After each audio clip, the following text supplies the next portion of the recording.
2024-এর লোকসভা নির্বাচনের সপ্তম দফা অর্থাৎ শেষ দফার ভোট 1 জুন। ভোট একটি গণতান্ত্রিক অধিকার, যাতে সকল ভোটার স্বতঃস্ফূর্তভাবে নির্ভয়ে নির্বিঘ্নে নিজেরাই নিজেদের ভোটদান করতে ভোট কেন্দ্রে উপস্থিত হয়, সেই বার্তাই দিলেন ইলেকশন কমিশনের আধিকারিক।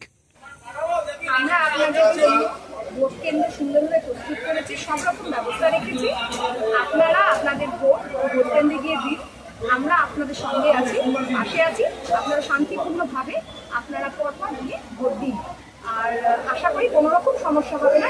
আপনাদের সমস্ত সমস্যার জন্য আমরা অলরেডি ব্যবস্থা নিয়ে নিয়েছি। সুন্দর করে ভোট কেন্দ্রগুলো গুছিয়ে রাখা রয়েছে।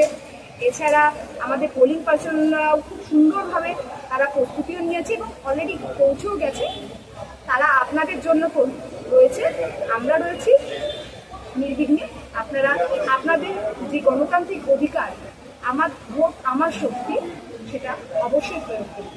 কিছুদিন আগেই এসভিপির তরফ থেকে একটা প্রোগ্রাম করা হয়েছিল, যেখানে তৃতীয় লিঙ্গ তাদের উদ্দেশ্য করেই এবং তারা যাতে স্বতঃস্ফূর্তভাবে ভোট কেন্দ্রে যায়, সেই কারণে এই প্রোগ্রাম করা হয়েছিল। তাদের জন্য কি চিন্তা ভাবনা করা হয়েছে, বা আগামী কালকের যে ভোট, তারা কতটা স্বাধীনভাবে ভোট দিতে পারবে, কি বলবেন?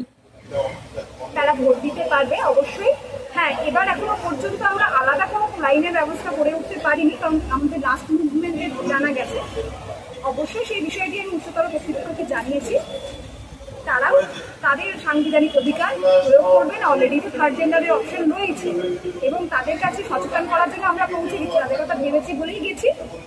আমরা পাশে আছি, তারাও তাদের সাংবিধানিক অধিকার প্রয়োগ করবে। আপনার নাম পরিচয়?